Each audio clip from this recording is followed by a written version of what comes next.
It cannot be just me who dreamt about finding her true love and imagined her entire life together with this perfect partner of hers. By perfect, I don't mean perfect, but perfect for me. Now that I look back, no one ever teaches you anything about love, just like how they don't teach you how to use an ATM or they don't teach you anything about finances.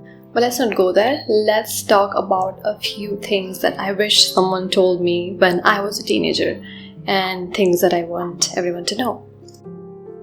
First of all, being in a relationship does not solve all your problems. If you happen to be a hopeless romantic like I was, you would know what I'm talking about. You would assume that as soon as you find this special one, all of your problems will suddenly disappear. Problems like your career not working out, or your struggles with your family, or your health issues, or your stress, your anxiety, you name it. You somehow think that being in a relationship will be a solution to all your problems, which is not true. I think we developed that mindset because in our teenage years or younger years, that's all everyone is talking about, be it at home or be it in our friend groups. Nonetheless, I'm not saying that being in a relationship will be same as not being in a relationship. Well, it does bring a wide set of benefits along with itself. The major one being you will always have a partner. Come on, we call them a partner. You will always have someone to share your struggles with, your life with, your good things with. But that doesn't mean that you will lose that individuality. You will always have you, and you will always have struggles and only you can solve. Your partner can support you in all areas of your life, yes, but you will still have to do the work. They can be a cheerleader, they can be a moral support, but you have to be the one who goes to your 9 to 5. You have to be the one who talks to your parents. You have to be the one who exercises in the morning so that you stay healthy. I think it's a good thing to be positive about who you're going to end up with and even think about things, imagine things, even plan things. But it is not right to assume that that is the end goal and once you have someone, your life is settled. That mentality is what I have a problem with. I do not think that you two are two halves who come together to become full. I think you two are two full people who come together to become a much better full version of yourselves. Your partner might not be able to fulfill all your expectations and might still love you.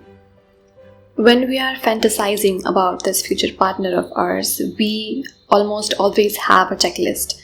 We might have this image of both superficial and non-superficial deep qualities. For example, we might have imagined what they would look like, what their height would be, what would their hobbies be, and we might have imagined what kind of values they will uphold, what kind of books they would like, what kind of philosophy they would hold. When it comes to superficial qualities, it might never be a problem because let's say you've picked someone that you thought wasn't quite your type, but you ended up dating them. It's most probably because you have started liking those superficial quality of theirs. But when it comes to real, deep, important things, it is quite possible that someone's moral values don't quite align with yours, but they still love you a lot and you guys end up making a perfect pair. Compatibility and chemistry are these strange things which can never be bound by rules. If you want to find the right person, I would suggest that you have some patience and give yourself and this person a chance to understand each other well and learn what kind of chemistry you two have. You might have to teach your partner how to love you. I believe that first few months of your relationship should be reserved for this purpose specifically. Once you have understood each other good enough and then you're moving towards being a little bit more comfortable with each other, that's when the issues come in. You know that different people have different love languages. For some it would be gifts, for some it would be spending time together, for some it would be words of affirmation. But these are basic love languages in my opinion, things that you can just ask and share. But the actual real stuff start coming up as you spend some time together. Things like what makes them happy, what makes them upset, what makes them angry, what motivates them, what makes them feel loved, what makes them feel like they belong, what makes them feel like they're worthy. You might have to openly communicate about how do you want to spend time after a fight, or what do you want the other person to do when you are upset or angry about something. You might have to communicate what do you absolutely not want to do on your special days. You might have to communicate if there are certain kind of behaviors that trigger you. And doing all of this does not mean that you're settling. It does not mean that you're trying to change your partner or you're changing for your partner.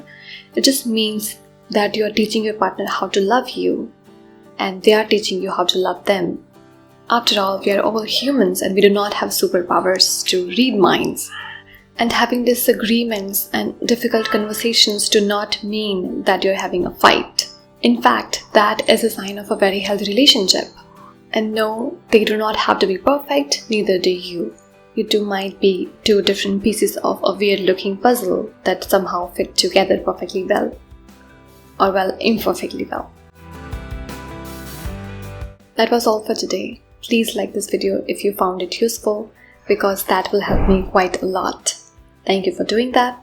Bye bye.